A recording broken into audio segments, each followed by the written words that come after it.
अस्सलामुअलैकुम गाइस, क्या हाल चाल है? ठीक ठाक हैं?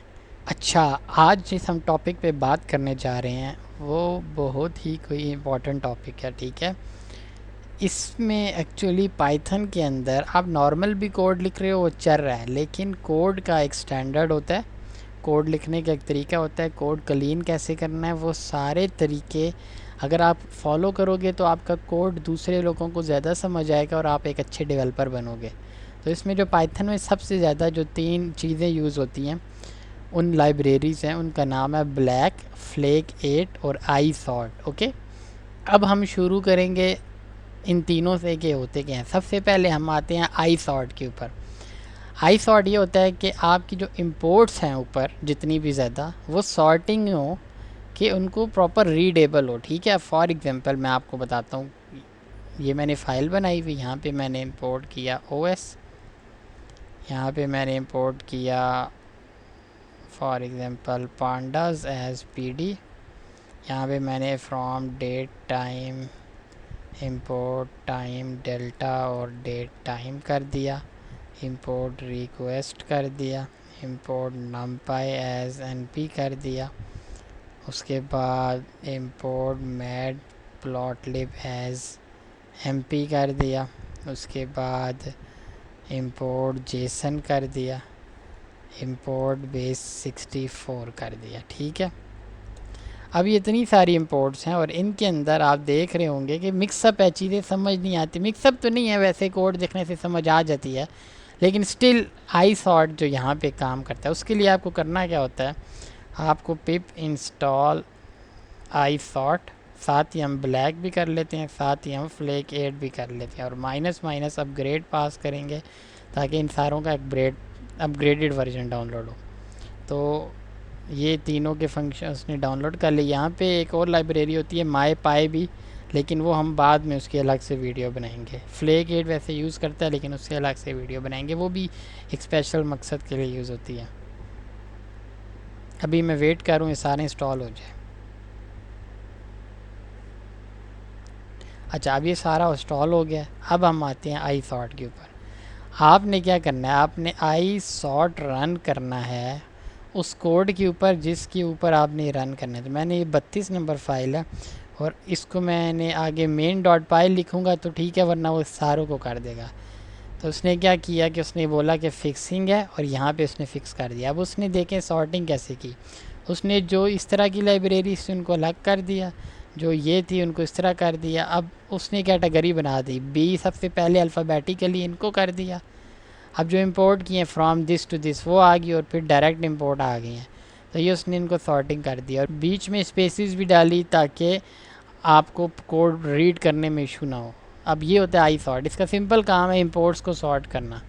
अब हम देखेंगे ब्लैक क्या होता है। ऊपर हमने जो देखा, अभी हम देखेंगे ब्लैक क्या होता है। ब्लैक एक्चुअली लाइब्रेरी है जो आपके कोड को फॉर्मेट करती है। अच्छा, वैसे ये आई सॉर्ट की आप पाइथन में, अच्छा आपको वी एस कोड में एक्सटेंशन भी कर सकते हैं, तो फिर आपको इस तरह कमांड रन करने की ज़रूरत नहीं होती, एक्सटेंशन की मदद से भी हो जाता है। अच्छा, ब्लैक क्या करता है, आपके कोड को फॉर्मेट करता है। अब कुछ इसने कोड के आर्किटेक्चर बनाए हैं। फॉर एग्जांपल मैंने इधर फंक्शन बनाया डेफ सम का, और इसके अंदर मैंने ए पास किया, बी पास किया और आगे ए रिटर्न कर दिया, ए प्लस। अब ये कोड भी रन होगा, ठीक है, लेकिन ब्लैक कहता है कि कोड को फॉर्मेट करो।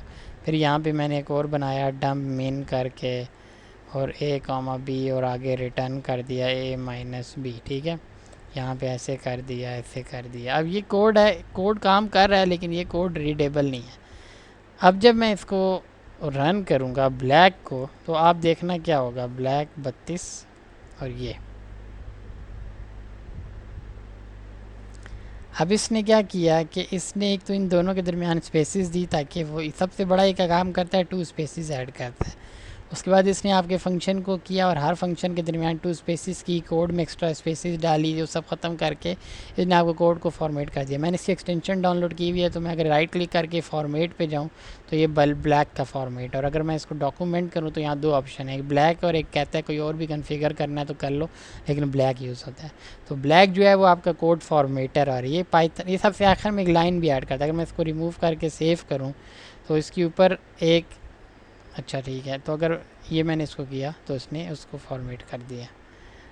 अब अब आते हैं फ्लेक 8 की तरफ, ठीक है। फ्लेक 8 क्या काम करता है? फ्लेक 8 आपके कोड के कुछ स्टैंडर्ड सेट करता है और फिर कहता है कि उनको फॉलो करो। अब यहाँ देखो कि मैंने ये लाइब्रेरीज इंपोर्ट कराई हुई हैं, लेकिन मैं इनको यूज़ नहीं कर रहा, और कुछ यहाँ पे इंस्टॉल नहीं हुई हुई क्योंकि वर्चुअल इन्वायरमेंट नहीं कनेक्ट। तो वो कहता है कि ये पांडास इंस्टॉल नहीं है, ये नम्पी इंस्टॉल नहीं है, और ये नहीं इंस्टॉल, ये इंस्टॉल है लेकिन ये यूज़ नहीं हो रही, तो इनके ऊपर रेड लाइंस दे रहा है। देख रहे हैं, इम्पोर्टेड बट अनयूज फ्लेक 8। तो ये फ्लेक 8 एक्चुअली आपके कोड के स्टैंडर्ड सेट करता है। फॉर एग्जांपल कि मैं एक चीज़ बताता हूँ, यहाँ पे एक मैंने फंक्शन बनाया डिफ मल के नाम से, ठीक है।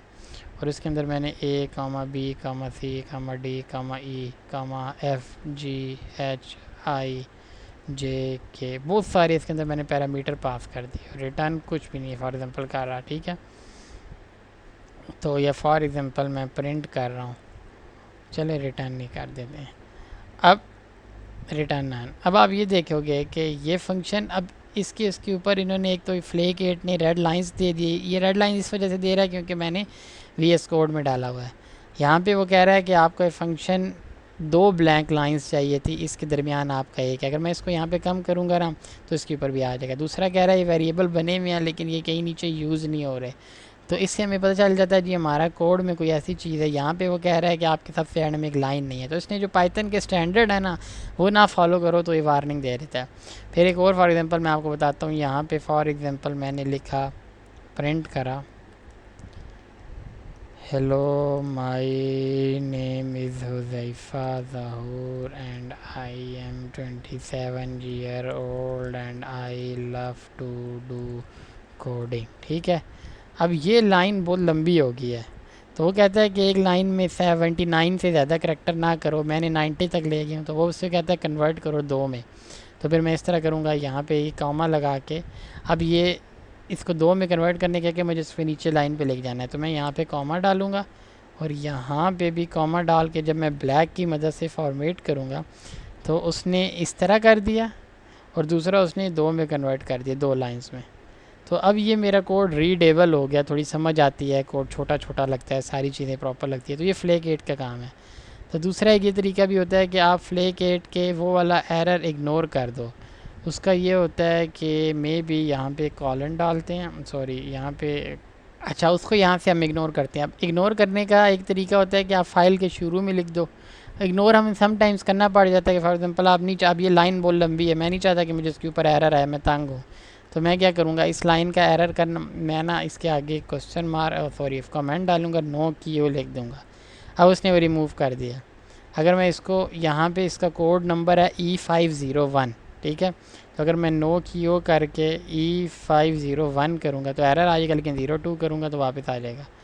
और अब यहाँ पे भी एक एरर है कि E26 भी, कि इसके बाद 2 होनी चाहिए, तो मैं E261 करूँगा, सॉरी इसका क्या था, E261 था लेकिन यहाँ पे कॉमा था, और ये ऐसे होगा, ठीक है। और ये 1 हो गया। अब ये देखो उसने सारे रिमूव कर दिया, लेकिन मैं इसको अगर फॉर्मेट करूँगा ना तो उसने इसको भी फॉर्मेशन कर दी कि चलो किसी तरीके से हम लाइन छोटी कर देंगे। तो ये तीनों मैंने भी आपको बता दिए हैं। आप फ्लैग 8 की लाइब्रेरी पढ़ सकते हैं, तो उसमें काफ़ी ज़्यादा चीज़ें आ जाएंगी और भी डिटेल आ जाएंगी, लेकिन मेन चीज़ें यही होती हैं, एक्सटेंशन इंस्टॉल कर लें अपने VS कोड में, फिर आपकी हेल्प होगी।